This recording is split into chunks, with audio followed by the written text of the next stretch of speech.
Hi everybody, how are you? Happy Easter time. Welcome to this video about cyclical wisdom, vinyasa and living. I'm making this video for a few reasons. The main one is because my next workshop, which is my next free workshop on the 29th of April, is themed around cyclical wisdom, vinyasa and life. And the next reason why I'm focusing on this is because it's something I'm very interested in and helping to understand, to help me to live with more ease.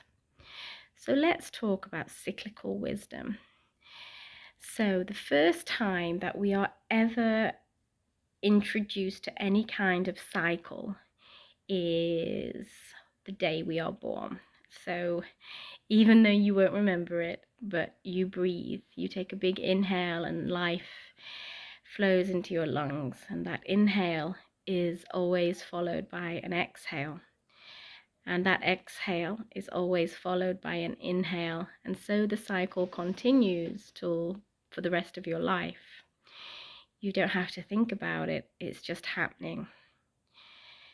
So as a maiden, so there's many archetypes in a woman's life, and a maiden represents the younger stage. The next time you're probably really interested in cycles is when you start your period.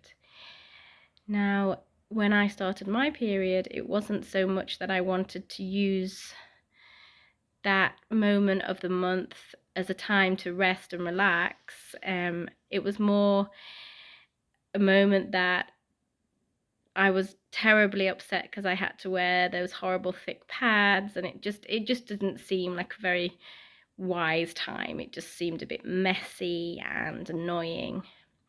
But as you grow older, you discover that you can actually find wisdom within those moments. So within that cycle, when you're menstruating and when you're not, you are also ovulating. I've actually been trying to get pregnant for nearly a year now, and it's the first time I've really tracked my ovulation. I'm not being very successful, I have to say. It might not be working, might not be happening for me this time, probably because I'm a bit older. But so the idea is that when you're ovulating, it's a really good time to do the more dynamic things in life. And when you are menstruating, it's a really good time to do the more relaxed things in life. So when you're a maiden, you'll become aware of this cycle, and then you just kind of get on with life, don't you? You kind of, many of us live in big cities and we lose the wisdom of the cycles of nature. So the cycles of the moon, the new moon, the full moon, the cycles of the seasons, the cycles of the weather, they're all trying to tell us something. People reportedly feel quite tired when the seasons change, or people feel quite tired when the moon cycles change, or perhaps the opposite, more enthused, more inspired. And it's really great to kind of know where you sit within these cycles. I've determined that during a full moon, myself and my daughter might have a little bit more trouble sleeping. We both report that. And we've both kind of worked out that, so we don't get too stressed anymore. We're just like, oh, well, it's just a full moon. So that helps us to keep our sleep anxiety at a bare minimum. And then other times in the month, we'll notice we're sleeping really well. And that's probably more close to a new moon. We think it's got a lot to do with the way that the moon has an energetic effect on the earth, but who knows? Who knows? So other cycles of the season. Now it's just turned into spring. It's a beautiful season. It feels like it's about rebirth and blossoming open and new ways of being. I also really like fall. Fall's my favorite season, I think. I love that idea of letting go, and I probably just really like autumn clothes. Anyway, so vinyasa means to move in a special way. And a vinyasa essentially is a cycle. So when I trained at the Krishnamacharya Mandarin in India, we were taught that your vinyasa is not complete until you come home. So you come back to your starting position. So if you started in Tadasana and then you flow through a sun salutation A, you can't just end that vinyasa halfway through. You have to come back to home base. So there's this real reverence for ending and completing your cycle. And when you move away from your maiden years and just get a few more years, so you're moving into your 30s and your 40s, you come to realize that there's lots of cycles within life. So perhaps the vinyasa that you were practicing when you were 19 is not necessarily the vinyasa you need to be practicing when you're 40.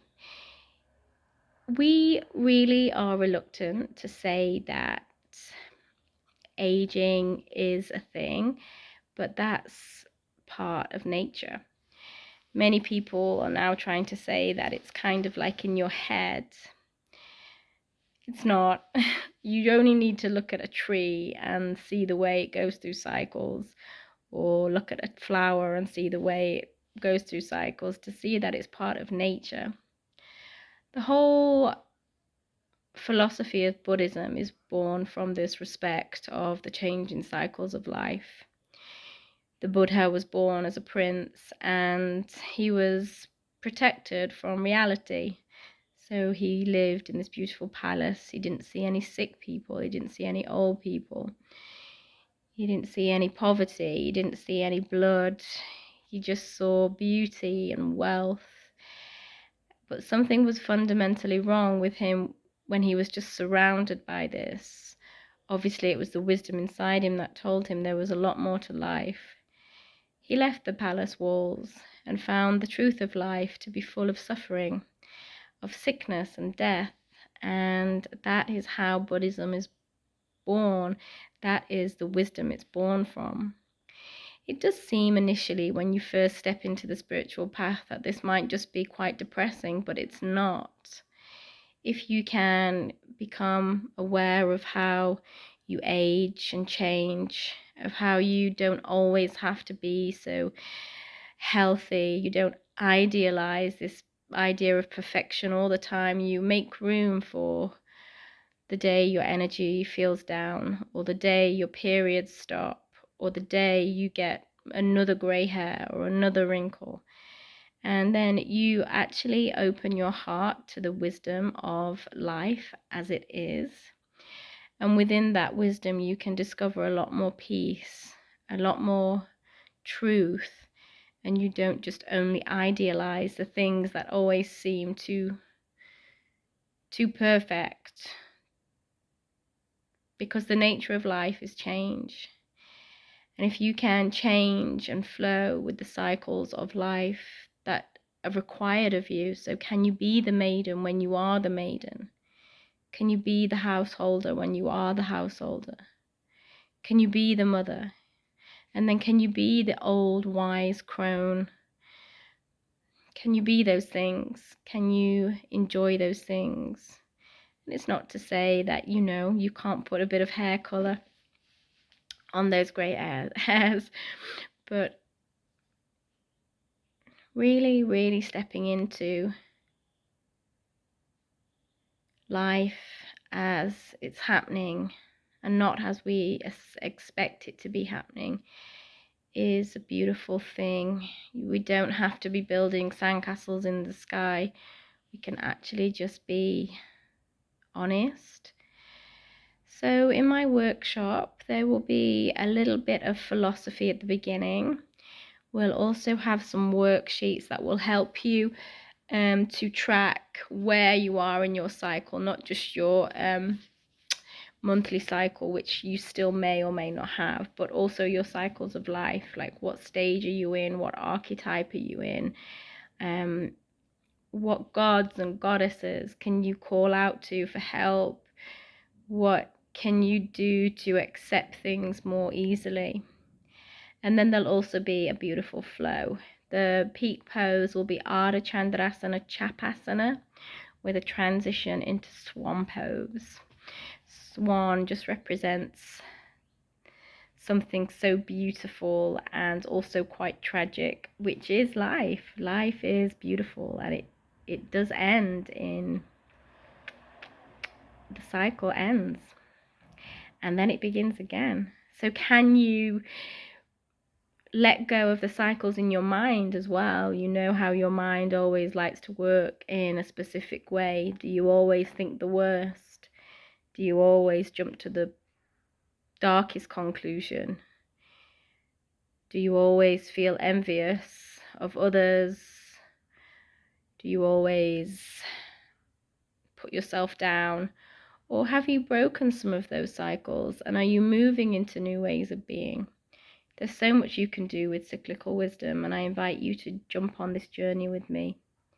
To sign up for the free workshop, just go directly to my website, katwebsteryoga.com, and sign up with your name. You are not obliged to do anything. The workshop is completely free. I just ask that you bring your yoga mat, and that's about it. Okay, we are going on holiday tomorrow. And I'll be back next week. So I hope to see you in the studio soon. Sending you lots of Easter love. And yeah.